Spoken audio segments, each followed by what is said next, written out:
The holidays are now in full swing, and most people I know are frantically trying to finish up their Christmas shopping. It seems like the holidays really snuck up on people this year. Anyway, every week I make a video detailing any video game news that interests me, because although Nico and I play a lot of games, he has a tendency to be rather oblivious to news about them. I, on the other hand, am pretty obsessed with it. So here's everything I think Nico should know about in game news the week of December 13th, 2021.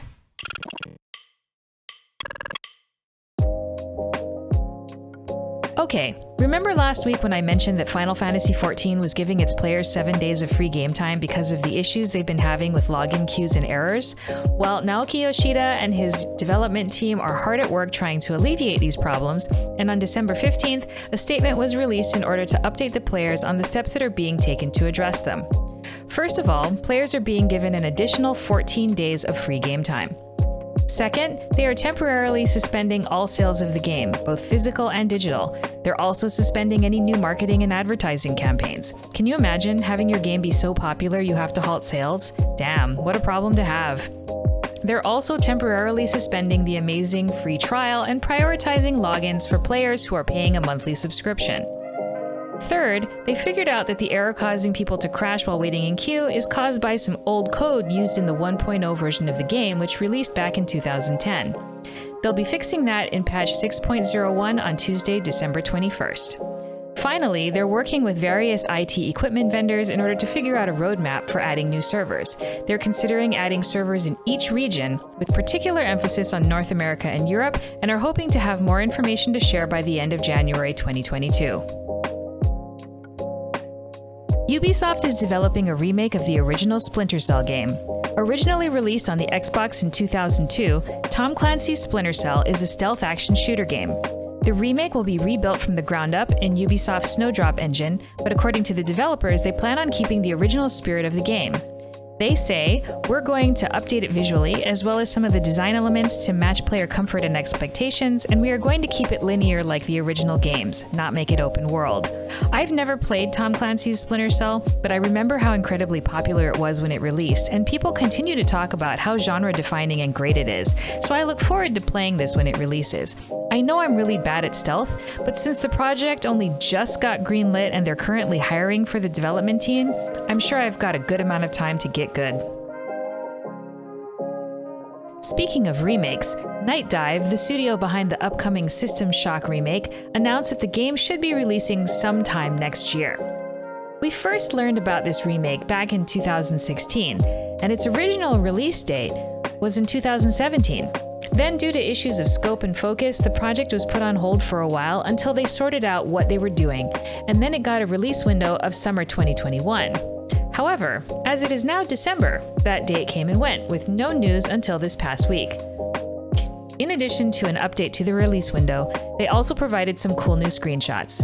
System Shock is another game that people always talk about, and I've never played the original, although it's in my game library and on my backlog list, so I look forward to playing this version. I played the demo and it was very cool. On December 15th, Nintendo aired an Indie World showcase, and they showed off a whole bunch of trailers from indie game studios coming to the Nintendo Switch. The presentation was only 24 minutes long, so I highly recommend checking out the entire video linked below. The stuff that I'm most interested for, though?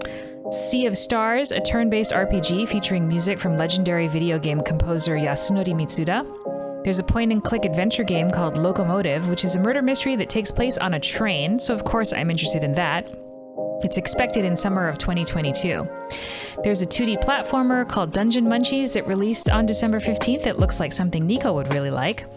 And there's a stealth survival adventure game where you play as a fox protecting her cubs in an environmentally deprived Earth of the future called Endling: Extinction is Forever, coming in spring of 2022. There's a bunch of other stuff I didn't mention, so definitely check out the whole video. There are new PS5 console covers and DualSense controllers coming in January. You'll be able to get them in Nova Pink, Starlight Blue, Galactic Purple, Cosmic Red, and Midnight Black.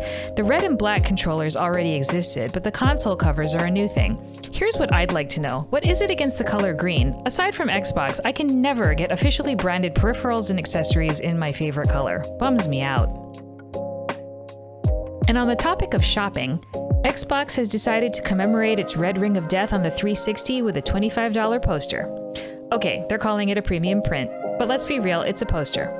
Okay, I'm being a little mean, since what they're really celebrating here is the release of its docuseries, Power On, the Story of Xbox. But I had to send my 360 to Microsoft twice because of the Red Ring of Death, so this made me bristle a bit. In all seriousness though, the series is interesting if you have any interest in video games, so I highly recommend you check it out. The link to the playlist is in the description below. 2021 marks Taito's Bubble Bobble's 35th anniversary. This week, they announced that they're working on a new puzzle bobble via a video showing Bub spying on his creator at the office because he's too busy to play with him. The video has English subtitles, but doesn't include any gameplay. It does show off a bit of concept art at the end, though. Chocobo GP, a kart-style racing game from Square Enix, got a release date trailer.